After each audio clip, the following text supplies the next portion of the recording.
இப்ப நான் சொல்ல போற விஷயங்கள் எத்தனை பேர் கடைபிடிக்கிறீங்க அப்படின்றத மறக்காம கீழே கமெண்ட் பாக்ஸ்ல கமெண்ட் பண்ணுங்க. சப்போஸ் கடைபிடிக்காதவங்க கண்டிப்பா கடைபிடிங்க. இது interesting facts about our life.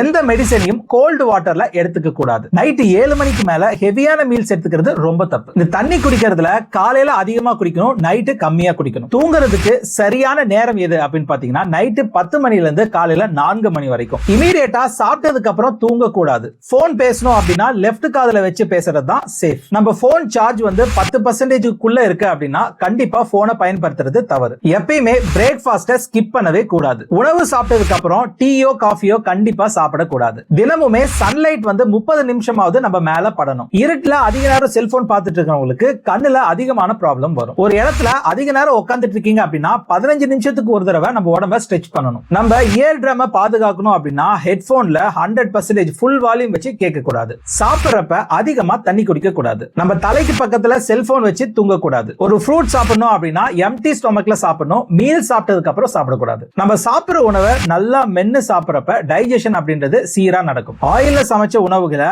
Reheat பண்ணி சாப்பிட்டோம் அப்படின்னா நம்ம உடம்புக்கு பயங்கரமான கெடுதலை கொடுக்கும். இந்த மாதிரி விஷயங்கள்லாம் நம்மள நிறைய பேர் பார்த்திருப்போம். பட் ஃபாலோ பண்றோமா அப்படின்றதுதான் இங்க கேள்விக்குறி. மறக்காம ஃபாலோ பண்ணி நம்ம உடம்ப ஆரோக்கியமா வச்சுக்குவோம். நன்றி.